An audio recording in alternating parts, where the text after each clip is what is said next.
எங்களை நேசிக்கிற எங்கள் நல்ல பிதாவே, இந்த அருமையான இந்த ஆராதனை நேரத்திற்காக, இந்த மாலை ஆராதனை நேரத்திற்காக நாங்கள் உமக்கு நன்றி செலுத்துகிறோம் ஐயா. தகப்பனே, உம்மை ஆராதிக்க முடியாது பிள்ளைகள் ஆர்வத்தோடு உம்முடைய சமூகத்தில் வந்திருக்கிறார்கள். அவர் கொண்டு வந்திருக்கிற காணிக்கையை கர்த்தர் நீர் ஆசீர்வதிக்க முடியாது நாங்கள் ஜெபிக்கிறோம் ஆண்டவரே.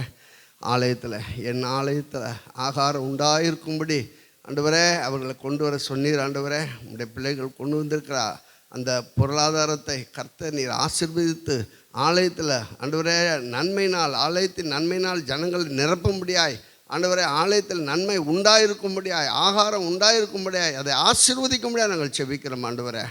காணிக்கை கொடுக்குற நாங்கள் ஆண்டவரே, ஏதோ ஒரு காணிக்கை என்று கொடுக்காதபடி ஆண்டவரே, நாங்கள் அள்ளி கொடுக்கக்கூடிய கிருபையை தருவீராக ஆண்டவரே. தாவீதை போல அளக்க முடியாத, எடை போட முடியாத அளவுக்கு கொடுத்தது போல ஆண்டவரே, அந்த வயதான அந்த தாய் ஆண்டவரே, இந்த பாட்டி ஆண்டவரே, ஒரு சிறு கையில் இருந்த அந்த 2 காசை போட்டது போல் தனக்கு வைத்திருந்த எல்லாவற்றையும் போட்டு ஆண்டவரே உம்முடைய சமூகத்தில் காணப்பட்டாலே, அதே போல் ஆண்டவரே காணிக்கை போடுகிறதில் நாங்களும் எங்களை முழுவதுமாய் ஒப்பு கொடுக்குறோம் ஆண்டவரே. எங்களை முழுவதுமாய் தாழ்த்துகிறோம் ஆண்டவரே. நாங்கள் காணிக்கை ஆண்டவரே எங்களால் இயன்றது அல்ல ஆண்டவரே.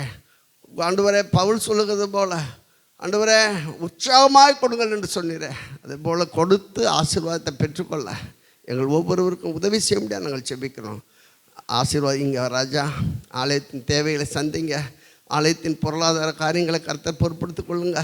உம்முடைய நாமத்தை மகிமைப்படுத்துங்க. அந்த ஜனங்களை ஆசீர்வதிங்க. இயேசுவின் நாமத்தில் ஜெபிக்கிறோம் எங்கள் நல்ல பிதாவே.